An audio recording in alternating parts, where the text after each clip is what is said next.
Hello and welcome to IAMC Radio and Podcast. Today, July 1st, we bring you the top news headlines. Our mission is to concisely deliver the most important and factual information from around the world and within the United States. We'll explore key events and developments, providing you with clear insights from the sources. Okay, let's start with some international developments. First up, Algeria, where a court ruling seems to be causing some diplomatic waves. That's right. An Algerian court has just upheld a 5-year prison sentence for a writer, Lome. In this case, well, it's really straining ties between Algeria and France significantly. 5 years, that's substantial. What's the background there? And the France connection? Well, Sonsol, he's been battling prostate cancer, apparently looked quite frail in court. He's even spent time in a prison hospital. France's foreign ministry, they've publicly deplored the decision. They called it incomprehensible and unjustified. Strong words. Very strong. Is this about his writing? I know his work was banned before. Yes, his work has definitely been controversial within Algeria. But analysts, they suggest there's more to it. They think his case is being used sort of as a political lever by Algiers against Paris. A political lever? How so? What's the bigger picture? It seems tied into broader diplomatic fallout, particularly concerning the disputed Western Sahara territory. France recently shifted its stance on that, favoring Morocco's plan. That really angered Algeria, which backs the independence movement there. So this ruling on Sonsol could be, well, political payback, essentially. I see. So a very complex situation for him personally. Is there any hope? His supporters are hoping for a pardon, maybe on Algeria's Independence Day. That's sometimes the time for amnesty. We'll have to wait and see. Okay, let's keep an eye on that. Moving on, next we turn to Togo. There are reports of protests turning deadly. Yes, tragically. Amnesty International is reporting that at least 3 people died during protests in Lome, the capital. These were held late last month, June 26th, 27th, 28th. And what were the protests about? The protesters are demanding the resignation of the leader, Gnassingbé. Amnesty's director in Togo, Adi, confirmed 3 bodies, including 2 teenagers, were found in a lagoon after violent clashes between protesters and security forces. Just awful. Are there conflicting reports on the death toll? There are. Civil society groups are claiming a total of 7 deaths, with other bodies apparently found in different lakes around Lome. The government, however, is saying these victims died from drowning. Drowning. That sounds convenient given the clashes. What sparked these protests? Right, there's definite skepticism. The main trigger seems to be recent constitutional changes. Critics are calling it a constitutional coup.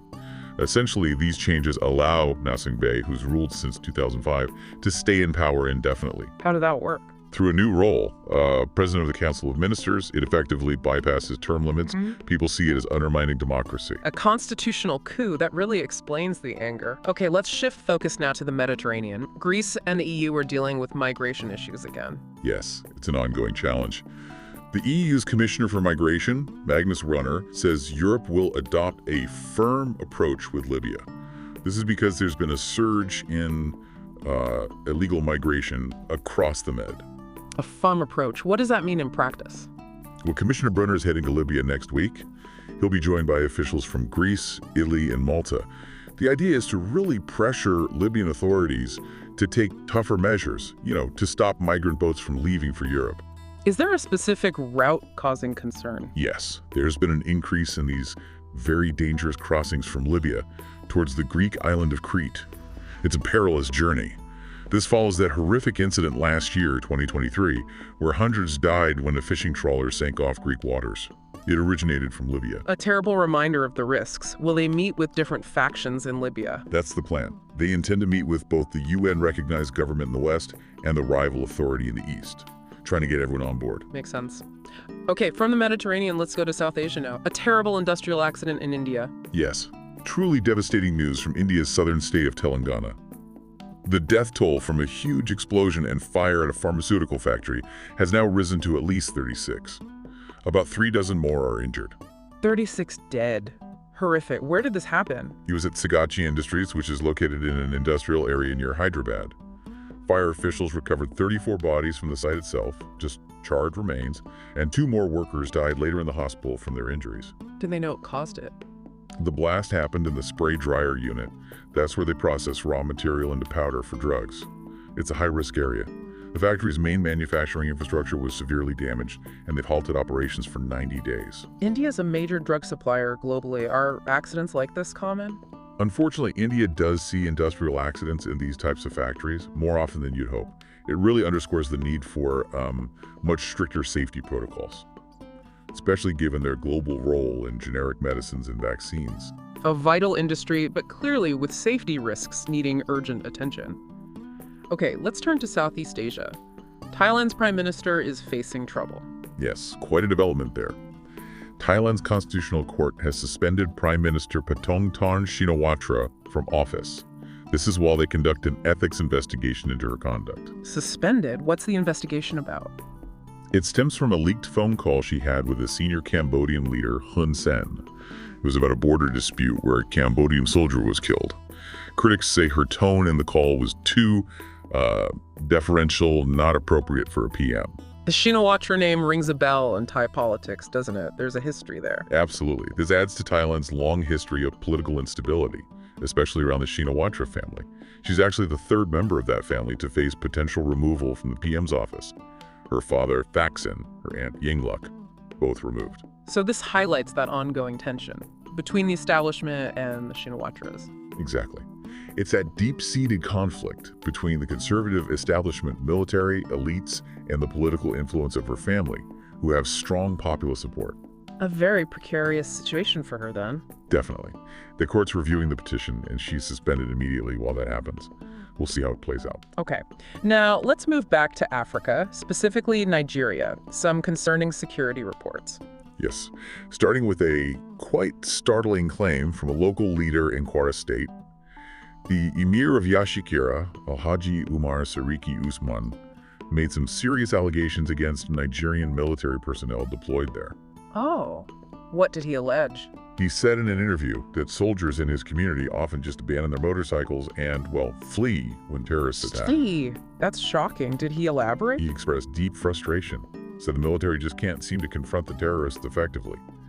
He claims the soldiers stationed there are young, inexperienced, ill-equipped, and that despite government promises, no real backup has arrived. So who is protecting the community?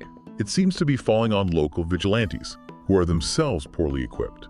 It paints a grim picture of escalating insecurity in northern Kwara. There's this group, the Mamuda Terror Group, operating around Kaninji Lake National Park, involved in killings, abductions, looting. A very worrying situation on the ground. And there's another troubling report from Nigeria, this one about alleged corruption. Yes, another one. This involves alleged collusion between police officers and personnel from the NSCDC, that's the Nigeria Security and Civil Defense Corps. These allegations are coming out of Ebonyi State. Collusion over what?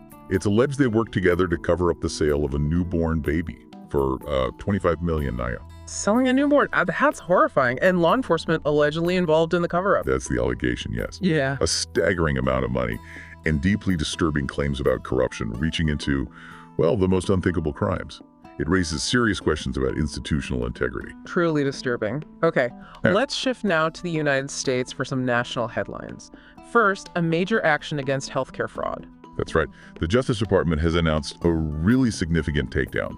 Over 300 individuals have been charged in various healthcare fraud schemes. 300 people. What's the scale financially? The total amount involved in these cases is estimated at $14.6 billion. Billion dollars with a B. Wow, that's an enormous figure. Shows how pervasive this kind of fraud must be. It really does. A huge effort to combat what seems like a widespread criminal enterprise draining the healthcare system. A necessary fight, certainly. Also, in the U.S., the Supreme Court has made some rulings related to transgender rights. Yes, the Supreme Court acted on cases from 4 different states. They essentially threw out appellate court rulings that had previously been favorable to transgender people in those states. Thrown out. What does that mean practically? Does it set things back? It generally means the lower court decisions are vacated, wiped away. It could mean the cases need to be reconsidered, perhaps under different legal reasoning. It definitely signals uncertainty and potentially reverses some gains made at the appellate level regarding transgender rights in those specific areas, whatever they covered, healthcare, discrimination, etc. So more legal battles likely ahead on that front. Almost certainly. It shows the legal landscape is still very much in flux at the highest level. Okay. And there have been some comments from former presidents about foreign aid policy under the previous administration. Yes, quite notably, former Presidents George W. Bush and Barack Obama, and also the singer Bono, have spoken out. They specifically faulted the Trump administration's actions regarding U.S. aid, the U.S. Agency for International Development. What was their criticism? They alleged that the administration essentially gutted the agency, particularly mentioning actions taken on its very last day in office. Gutted USA. Why is that significant? What are the concerns? Well, USAID is the main channel for U.S. foreign aid development, humanitarian relief, global health. The concern is that weakening the agency harms those efforts, impacts vulnerable populations, and potentially reduces U.S. influence abroad. Their joint criticism highlights worries about the continuity of these programs. Interesting to see that bipartisan concern voiced. Finally, we have a tragic domestic story out of Idaho. Yes, just a horrific incident reported by the sheriff's office there. A man apparently shot and killed 2 firefighters. Killed firefighters? How did that happen? The report says the firefighters had simply asked the man to move his vehicle. That request somehow led to this fatal encounter. Unbelievable. Just asking him to move his car. A terrible tragedy for those first responders and their families. Absolutely, just a shocking and senseless loss of life in the line of duty.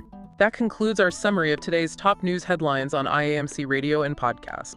A lot to process there from around the globe and here in the U.S. Thank you for listening to today's top news headlines on IAMC Radio and Podcast.